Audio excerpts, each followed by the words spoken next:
Hello and welcome to Compliance Briefs on Compliance Officers. This presentation will cover key aspects of the appointed compliance officer role, starting with the requirements for appointment, including qualifications, experience, and regulatory certifications. It will also outline the essential responsibilities of the compliance officer.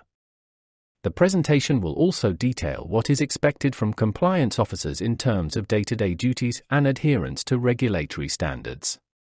Additionally, the procedure for resignation and appointment of a new compliance officer will be explained, along with an overview of the Compliance Officer's Handbook, which provides critical resources and guidance for fulfilling this role effectively.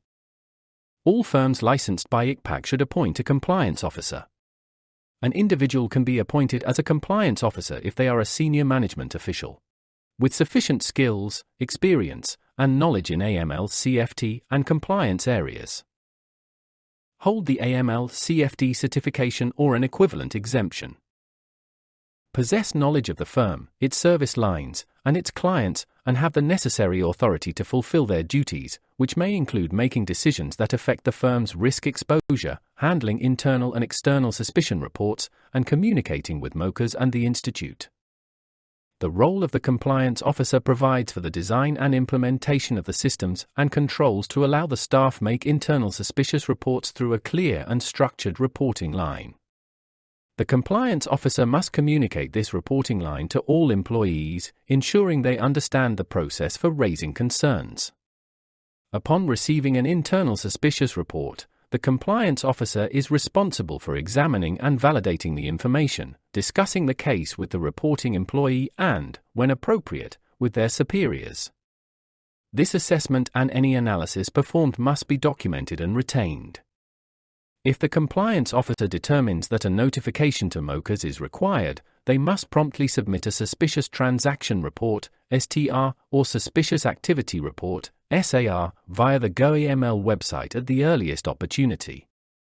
In addition to overseeing internal suspicious reporting, the compliance officer acts as the primary point of contact with MOCAs, providing supplementary information as requested and ensuring full cooperation with the authorities. The compliance officer is also responsible for creating, maintaining, and actively participating in the firm's risk-based approach.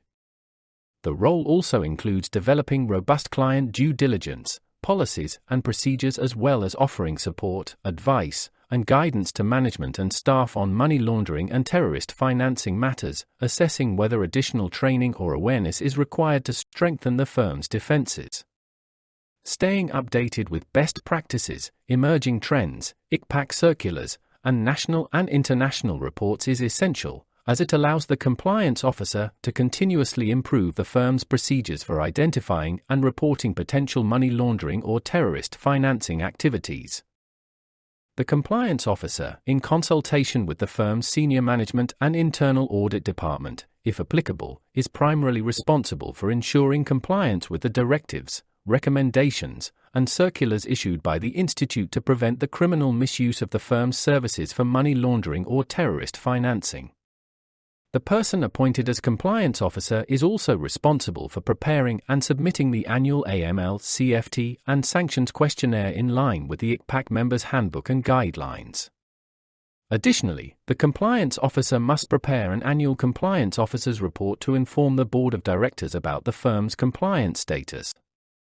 This report should outline any internal monitoring activities, identified weaknesses, and necessary improvements to enhance the firm's compliance program.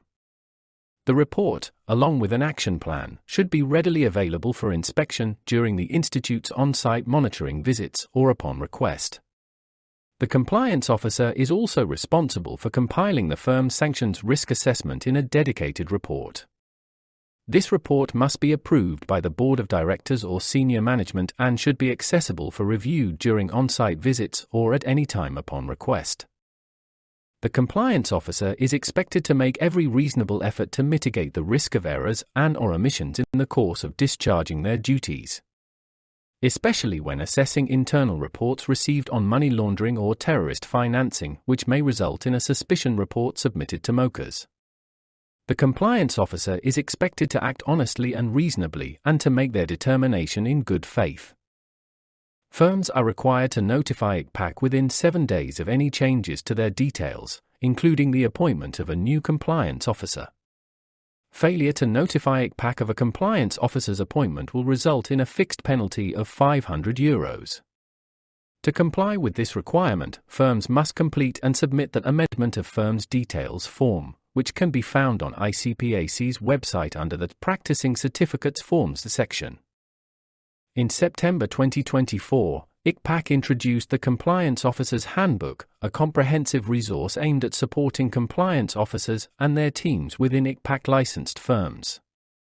This manual acts as a centralized guide, offering essential resources, best practices, and critical information to help compliance officers effectively navigate legal and regulatory obligations. By utilizing the handbook, firms can strengthen their compliance programs and ensure full adherence to regulatory standards. The handbook is available on the Institute's website under the Monitoring and Compliance tab in the Compliance Guides subsection. I hope you found this useful.